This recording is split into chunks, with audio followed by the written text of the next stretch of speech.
We have been discussing about the trade and business for a long time. We have discussed Africa, we have discussed Europe, we have discussed many other reasons about the relationship with India. But today we have very special person with me for WN show. She is from Jordan, Arab region, member of parliament. Now she is heading Chamber of Commerce in Jordan, in Badra. Welcome to WN show. Pleasure.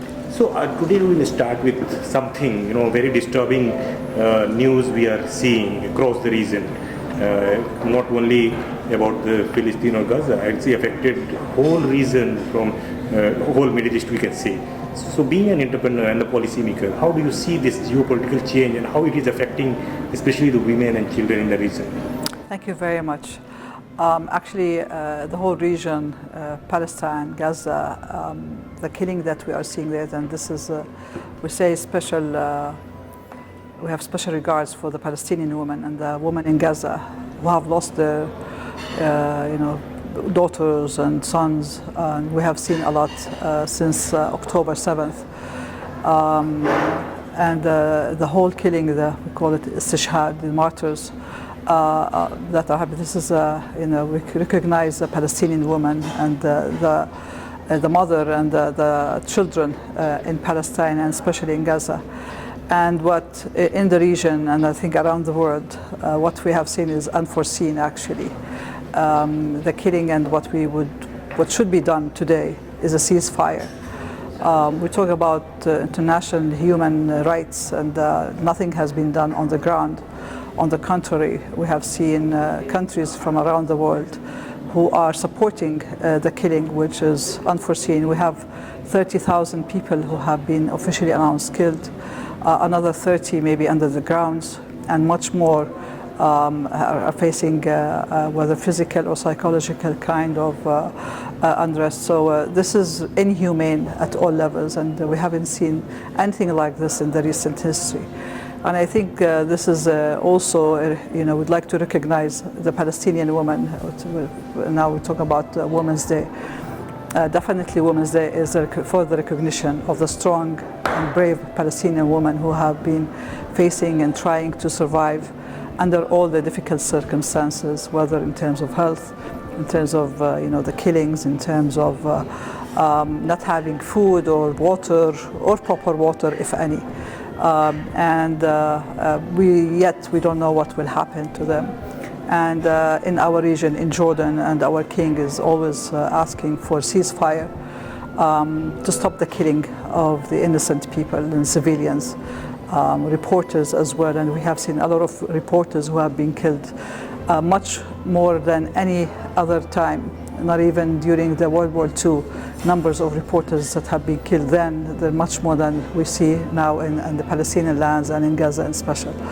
So I think this is an era which is, a dark spot in history. And after 100 years, we go back and see this is really something negative in the human history of mankind. So we hope that soon there will be a ceasefire. We hope the international community will vote for that. We know that the people around the world are for, supporting civil rights and the rights of the Palestinian people and to stop, the fires and the wars that is happening. But we would like to see the international leaders around the world asking and deciding on stopping what is happening now in Gaza and Palestine.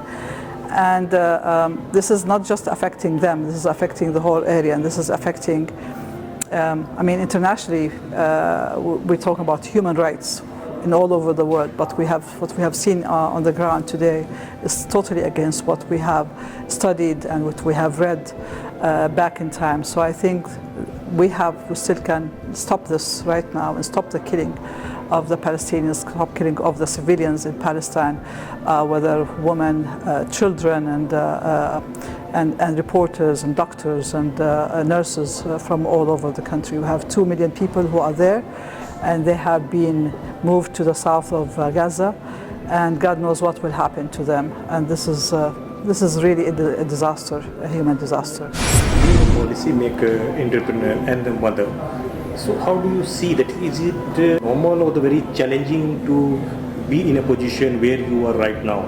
And as a role model also, many people follow you and they dream that to be like you. So how it is challenging or a smooth ride for you? Now, Jordanian women, they face problems and they are challenged like any other women around the world, but it varies from one country to the other to a certain extent. And if we look at the SDGs that are announced by the World Bank, the component on women, we talk about gender gap, we talk about empowerment, we talk about financial access, access to the financial schemes. All of that internationally, we see many countries, they did not really achieve or very little kind of development. And in some cases, some of the reports say we need another 300 years to reach the goals of the 2030 announced by the World Bank. So I think the whole world has to work more into empowering women. As for the case of Jordan, we do have certain progress in certain areas, in many areas, but still we need to work much more on that. Once you talk about women, we talk about education, we talk about access to finance, we talk about information and training, and we talk about money. These are, all the things and marketing.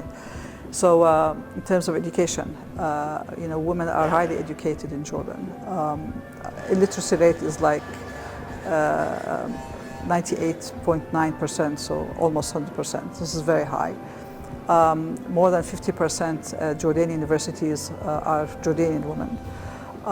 And they go abroad to be educated as well. So they're really highly educated female in the country. But the issue is, the challenge is to go to part of the economic development and to work. A lot of women go in the government, like in terms of the education as teachers or nurses or in the health sector. So we have abundance of women in those sectors.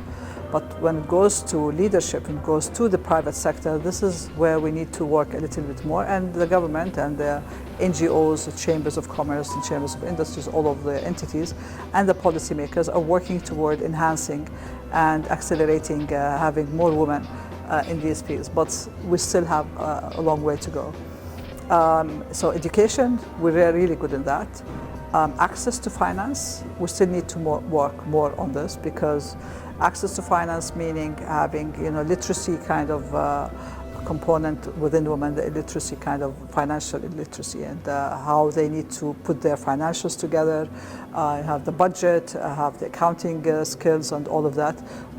Jordanian women in general, and we'll talk about Jordanians as well here, we still need to work a little bit more on that. We did. Now, part of the curricula in the Jordanian schools, at the primary level and the senior level, there is now in the curricula in Jordan the financial education. Talk about how to do budgeting, how to do basic accounting, all of that. That will help both men and women actually later on. Once they start their business, the basic accounting schemes are there. So I think in the near future, we will have less kind of challenge in terms of the financial education. Now, access to finance is another big issue, because once you go to a bank, if traditional bank, usually women are perceived not businesswomen. They're perceived as like second or third tier, but not as a businesswoman owner. So she needs to convince the financial institutions that she's capable of repaying. This is number one. Number two is collaterals, which is the financial institutions say this is what they ask for, collaterals, and we don't have a lot of women who have pieces of land or assets that they can support their financial scheme. So these are the issues that we are foreseeing now. On the other hand, in terms of the policies that have changed, now other financial tools are being introduced into the market. Like special funds, special entrepreneurship funds, special women, I wouldn't say women fund, but funds more geared towards women, are being introduced into the market. So this is really good. So we will actually fill in this gap. But we have few of them, not enough for the whole market. And another important thing is marketing. And marketing for any product or a service, we talk about the brand to be proper, and then we talk about the network. if the brand is proper, the women really don't have enough network to be able to market the product or the service, whether in Jordan or in the region or internationally.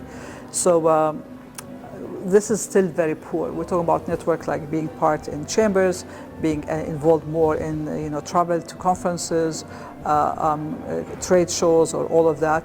Still, that thing is not really there enough. We would see like a delegation of 20 people, maybe 2-3 women are there, but not 50-50.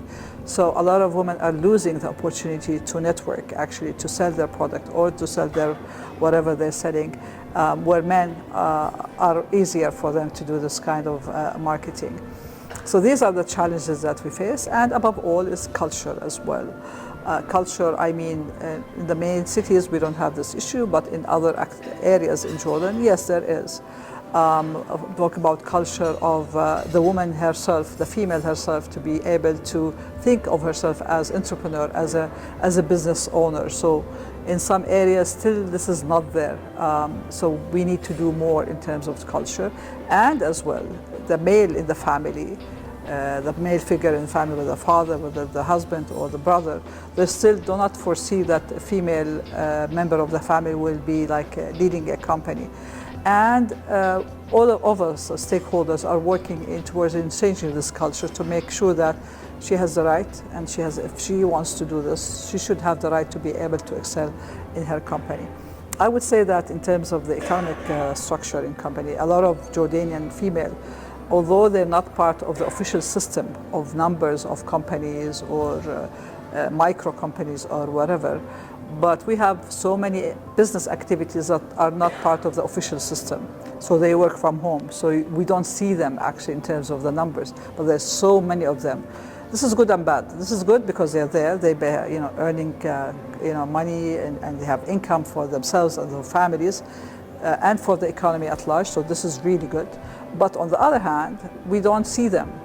They're not part of the official system, so they don't pay their taxes, they're not part of the social security scheme, they don't have access to international funding, so they lose a lot, and the country also loses a lot. But practically speaking, they are there. And there are a lot of now programs to enhance and to promote and market these companies, and to help them to be part of the official system in the country, and to give them advantages to be there as well. Sometimes they don't want to go there because they want to avoid avoid paying taxes, but avoid the process of the taxes and the registration on all of that. They're either shy, or they don't want to, or they think they will face problems. So this is one of the challenges actually that we're facing as well. You're heading the Chamber of Commerce also there, and you also are coming from the same society where the patriarchal mindset is there, and you have to struggle a lot to find your position. So was that a smooth ride for you, or is still the challenging to compete with those kind of mindset and also the system in the society? I was a deputy chair for the Chamber of Commerce, and I would say I was the first person to run for the chamber. It's by elections, of course, and the Amman Chamber of Commerce was there since 1923.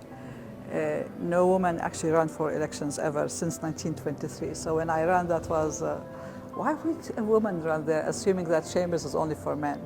Okay, so I ran the first time, I got the highest votes. Then the society is ready, okay?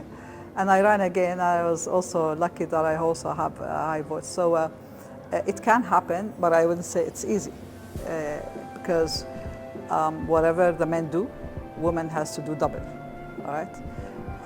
Just an example, okay? When I went through the elections the first time, we used to go in a block, in a group. We're 9. So we used to go together to talk to, meetings with people and with traders and all of that, and companies.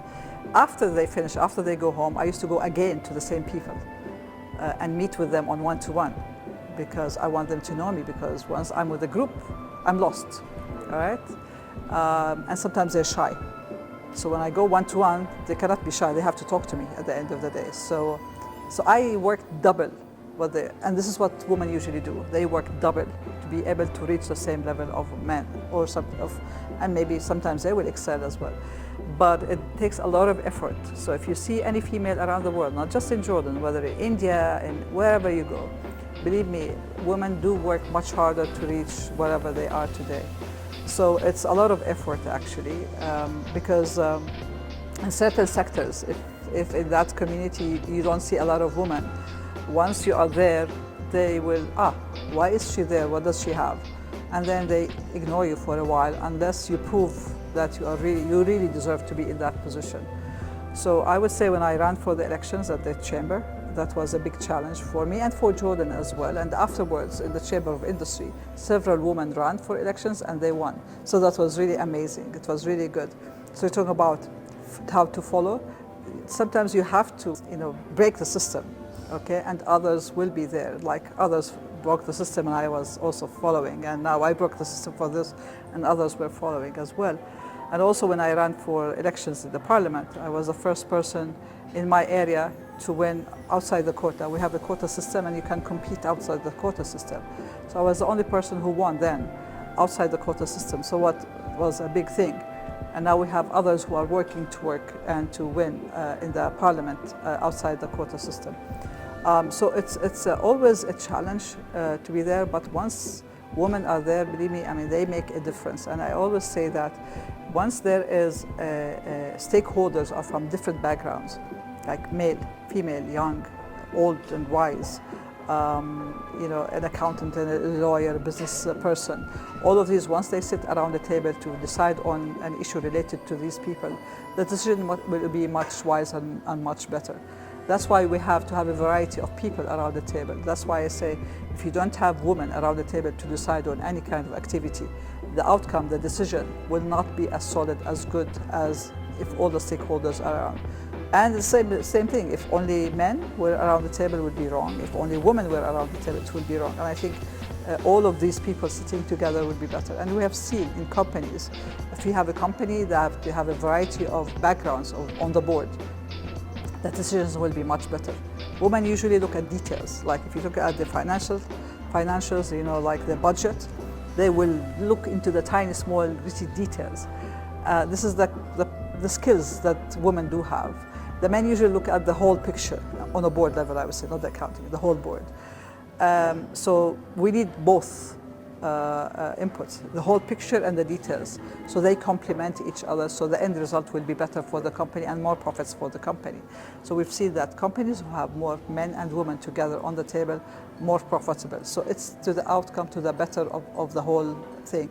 And it's better also for the country, because if we have better kind of business, better decision-making system, the end result will be better for the whole country. And I always say that if you do have certain pockets who are not utilized, like women, like 20, 30, 50% not utilized in any country.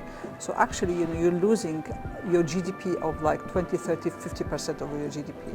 The more involvement, the more engagement of all the stakeholders, I think it's better for everybody at the end of the day. So I'm a big believer, not as have women being involved, but anybody who has a potential has to be able, whether young, female, whoever can put anything on the table. The ecosystem has to be better and inviting for all the community to be able to excel at the end of the day. Your journey is not about just women. You have competed with the men fraternity also. So we cannot just confine you in that small sector or one sector. So you are the role model for not for women, also for the youths, those who are aspiring to be leaders, aspiring to be a very successful entrepreneur. And so I would like to hear from you, was that the same challenge to get into leadership or into politics, or was that different from this business fraternity, those who are here talking about business, economy and the profit and loss? And when you go to the leadership, maybe there is no profit and loss, there is just a social service or to bring the empowerment to the whole community. Yeah. It goes into different levels. If you could talk about private sector companies, the bottom line is profit, definitely. So if you go to like chambers, it's an NGO sort of. So to be there as a leader, you're not there for money, you're there to enhance and to develop and to help others to be able to be there. So, and I think at the end of whatever you need at the end of the day, it's how you can achieve it. You have to really work hard on it, and you have to have the passion to be able to achieve this. Now, I remember being part of the Chamber of Commerce. I used, if we go to any kind of delegation outside the country, I make sure that we have women delegation. If there's no one before me, because there were no women on the board, we talk about like 30 members at the Jordan Chamber of Commerce, no board member who is a female, then once we go abroad, there will be no woman on the delegation. So if, let's say coming from Jordan to India, they're all men before. Later on, because I'm there as a female, or any female on the board, then you will definitely have a delegation of female, not just me, but others as well. I'll bring others with me as well. So that will open doors for other female community who is capable of doing this kind of trade and kind of business between Jordan and India, as an example. So to have a female on the board actually will not just help this female person on that board, but will help other females to be more exposed to other kind of activity. So this is number one. Now, in politics as well, this is also very important, because if you have women leaders, and in India you have a lot of women leaders in the parliament and in other communities, but once you have a female on a lot of, not a few, it has to be much more than few actually to have an impact, because few will not be able to have an impact.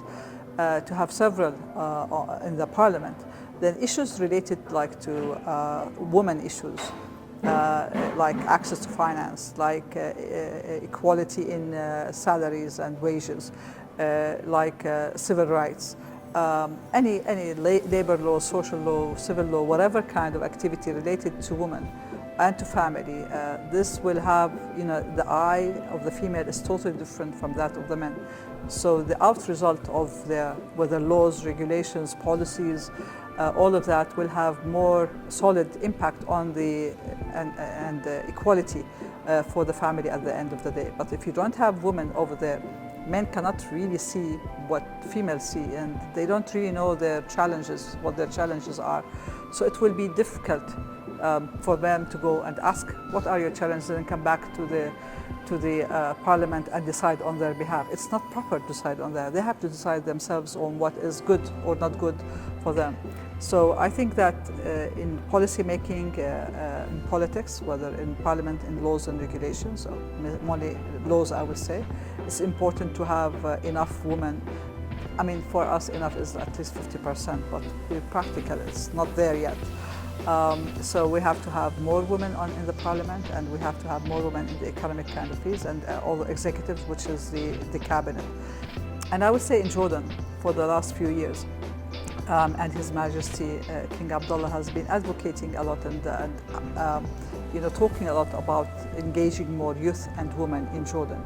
And this is now done in terms of, we have laws and bylaws concerning parties, political parties, and elections, of having more women being involved. This is articulated in the law now. It's not just promoting it, but it's articulated in the law.